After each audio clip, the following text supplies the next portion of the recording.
Groovy.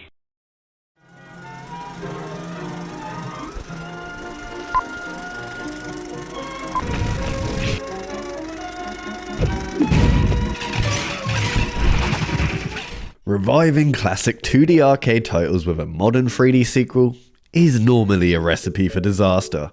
Just look at Space Invaders. However, if anyone could do it, it would be the masters of the hidden gems, WayForward Studios, and that's exactly what they did with Centipede Infestation.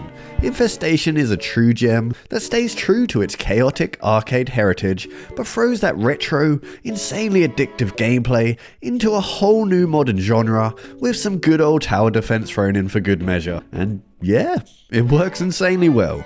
The game plays as a top-down shooter with an isometric view, so if you're using the Wiimote, you move with the analog and use the Wii Remote's pointer to aim and shoot. But for the best, most precise experience, I recommend getting out a classic controller, as dual analog moving and aiming is the way to get the most enjoyment out of this one. So yeah, that's it. You walk around and you blast bugs. It may sound simple, and that's because it is, but the incredibly fluid gameplay mixed with the frantic, tense, overwhelming nature of the title is a genuine thrill and infinitely replayable. Even better, the game comes packed with multiplayer and co-op modes too, so you and your mates can have a good old-fashioned bug hunt together. The story is nothing to shout home about, nor is the game's graphics or visuals, but the game just excels at what matters most, and that's being fun.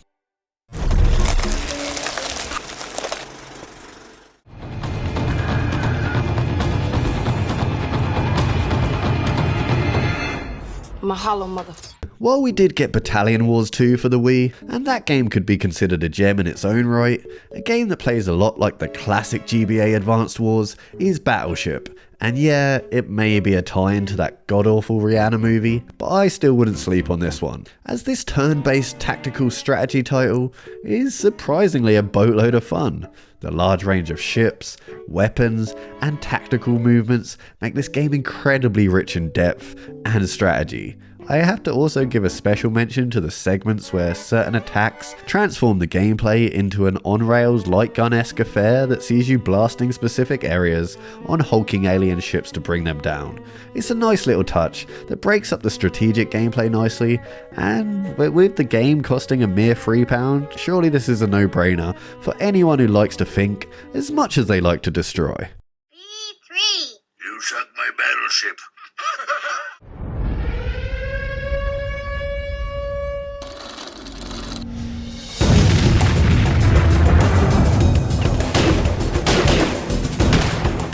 Skyscraper is not a good game. In fact, it's pretty goddamn awful. But I just had to show you how hilariously stupid the dialogue is. I mean, I could recommend the game just for that alone, but take a listen, could be your cup of tea. I had just popped across the road for some of my girlfriend's favourite cake so that we could keep burning the midnight oil at the office. Things often go wrong when I'm out at the office. Today was no exception. Bad guys with guns, a limited knowledge of firearms, no power to the elevators, and 40 floors to climb. This is definitely one of the more interesting problems I've had to face in my life. Seeing the guards dead on the floor made me feel slightly guilty that I didn't ever get to know the security staff. Having said that, seeing them dead also made me question their competence. That thought also made me feel guilty. I see. You have 2 balls. They're very important and they're hidden in your clothes. Huh? Oh, wow! She's right again, guys! Young man, may I see them, please? I believe that they hold the key to your future. Well, I guess so. Why not? Yes, perfect. There! I recently covered Dragon Ball Advanced Adventure on a previous video, and I stated how it was one of my favourite hidden gems on the Game Boy Advance. So I was surprised to find out the Wii actually had its own Dragon Ball game that almost feels like a full 3D remake of that Advanced Adventure that I love so much. Dragon Ball Revenge of King Piccolo is fan service done right. Everything from the overall presentation, visuals, and music just bleed classic Dragon Ball, and is just such a great nostalgia trip to anyone that grew up with the series. This cel-shaded beauty combines a 2.D aesthetic with some side-scrolling beat-em-up action and simple yet fun platforming. And while the game doesn't do anything groundbreaking, the vibrant, bright, and charming world of Dragon Ball is a true treat to kick, punch, and traverse through. The game also has a ton of unlockables, a crazy amount of anime flair, and is just a simple good time that will leave you smiling, so I urge you to pick it up. I am a goddess. Feel the roar! High Voltage Software arguably gave us two of the best FPS shooters to grace the Wii with The Conduit and its sequel. They also have a special place in my heart for giving the GameCube one of its greatest gems in Hunter the Reckoning, but very few people seem to talk about their other great Wii title, Tournament of Legends, a game that at first may just look like your typical 1v1 fighter. But in fact, it is so much more.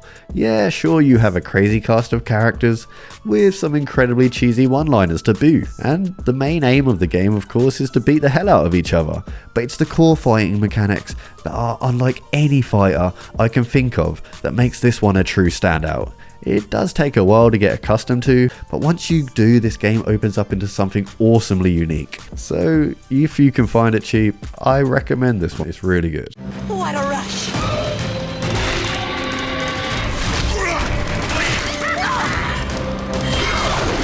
Edge of technology is here!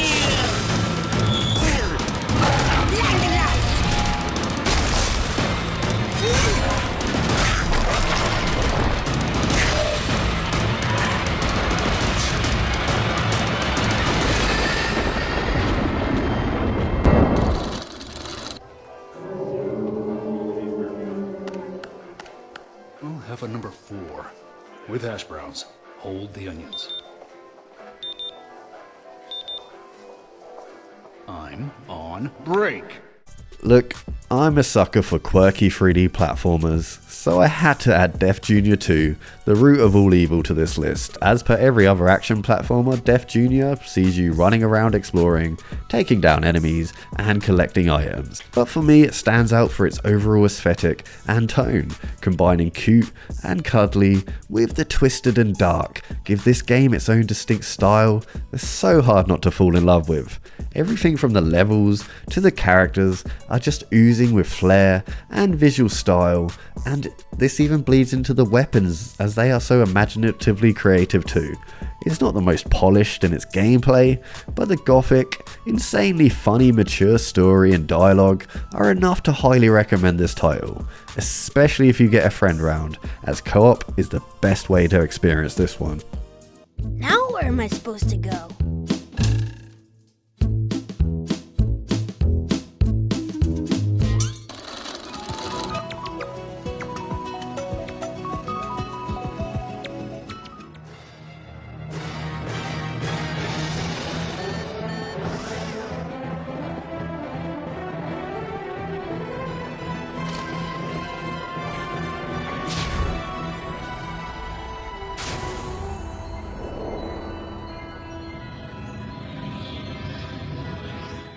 Opoona is a game you really have to invest yourself into to get the most out of it, and it's worth doing so, as if you do, you will find a wholly unique RPG brimming with a bright, vibrant and beautiful world, captivating story and insanely charming characters. And it's weird because the game's art style shouldn't work, but when packaged with everything else I previously mentioned, it just does. Exploring, talking, and just living in this world is a true treat, and at times, so funny. The dialogue here can be chef's kiss hilarious. All of this is heightened by the game's absolutely stunning soundtrack and the titular Opoona himself, as the game really does give you so much freedom in how you want the little egghead to grow up. The less said the better, as there's a ton to spoil here that would really ruin the game, but this is a story that I urge you to throw yourself into, as this RPG really is like no other. Before we get to the next game, please help support the channel, leave the video a like, and maybe consider bowling your way over to the subscribe button.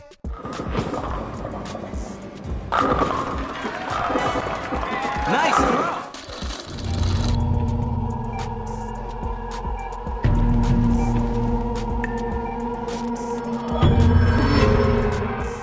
The cooling is one of those games that's kind of like Marmite. You're either going to love it or you're going to hate it. But I truly do think it was a game that was far ahead of its time and underappreciated because of it, as it kind of plays like many of the most highly praised first-person horror titles of today. You know, the ones evasion, exploration, and storytelling being the focused over action. I also have to commend the game for using every Wiimote feature to its fullest, especially the built-in microphone. And yeah, the game's straight up J-horror and great because of it. It has solid storytelling, and if you're a fan of classic Silent Hill, you'll get some strong vibes off this one. It may not be for everyone, but if you're looking for something a bit spooky for your Waggle console, you could do a lot worse than cooling, especially if you love yourself a bit of good old J-horror. It's only a matter of time before I become part of this world.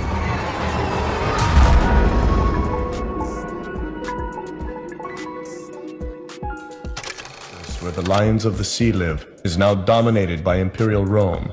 Here is where the story begins. Rygar often gets described as a poor God of War clone. This is not the case, however, as Rygar actually released 3 years before God of War, so we may have this game to thank for giving the gaming world Kratos. So it's maybe worth checking out for that alone.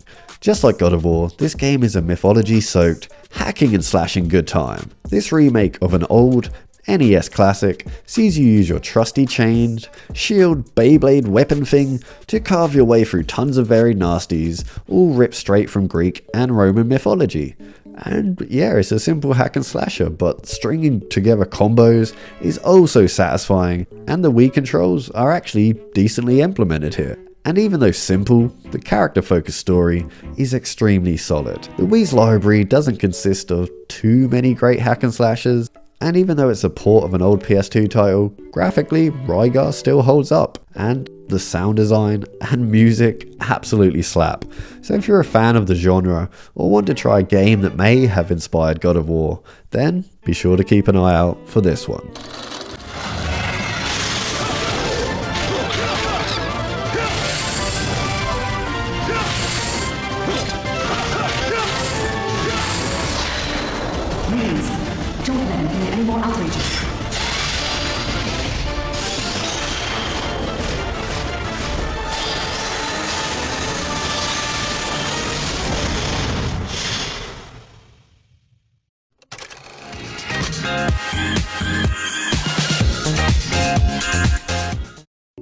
One of the best times I've had on my Wii recently was with TrackMania, a ridiculously fun and quite unique racing game that is so easy to lose countless hours into, and that's thanks to the game's incredibly short races that are more like time trials than actual races. TrackMania is just an insanely addictive good time that will see you getting absolutely hellbent on trying to achieve that gold medal, and it's the short length of these races that make the game such a blast, as it never gets so frustrating that you don't want to try again because it's so short in length. As soon as you mess up, boom, straight back, go again. Learning each specific track and car is the key to winning those elusive gold medals and unlocking a wealth of content. But don't expect any boring tracks in this title. These tracks are filled with all the insanity you could ask for. It may be simple, but goddamn is it addictively fun. Plus, throw in multiplayer madness and the ability to make your own tracks, and you have a true gem well worth picking up.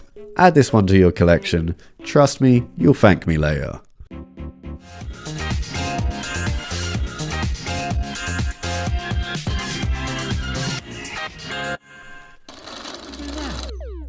Let's go home and play games fair.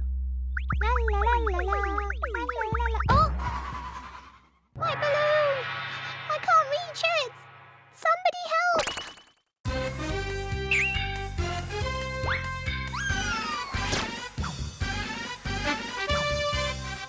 Oh, Minon! You get my balloon? Yay! Thank you! There are a lot of weird games on the Wii, but Minon, Everyday Hero, or Domino Rally as it's known elsewhere, may just take the virtual cake. The game is essentially a strategic, rhythm-based adventure title where you play as a weird alien that helps people by hopping on things. Yeah, that's the basic premise. And that simple premise leads to simple, yet highly addictive and strategic gameplay where you must hop from platform to platform while shaking the Wiimote in time to gain extra speed to reach your goal and complete the level. Aiding you in your task, you not only have environmental objects like electric lines and construction vehicles, and even a mole, yeah, you heard that right. You also have your Minionade power, a power that lets you build platforms where there's nothing else to hop onto.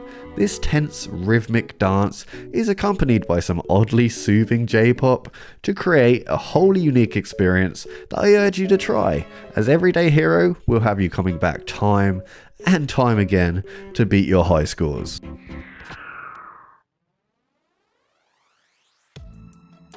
Yay! Thank you! Yay! Yay, yay! Yay, yay! I'm so happy! Yay! Yay! Yay, yay! Woohoo! Yay, yay! Yay! Yay, yay! Woohoo! And that's the end of our third video covering the Wagalicious Wii. If you've enjoyed our video, don't forget to drop us a like, and if you're new here, be sure to subscribe for more. Stay tipsy.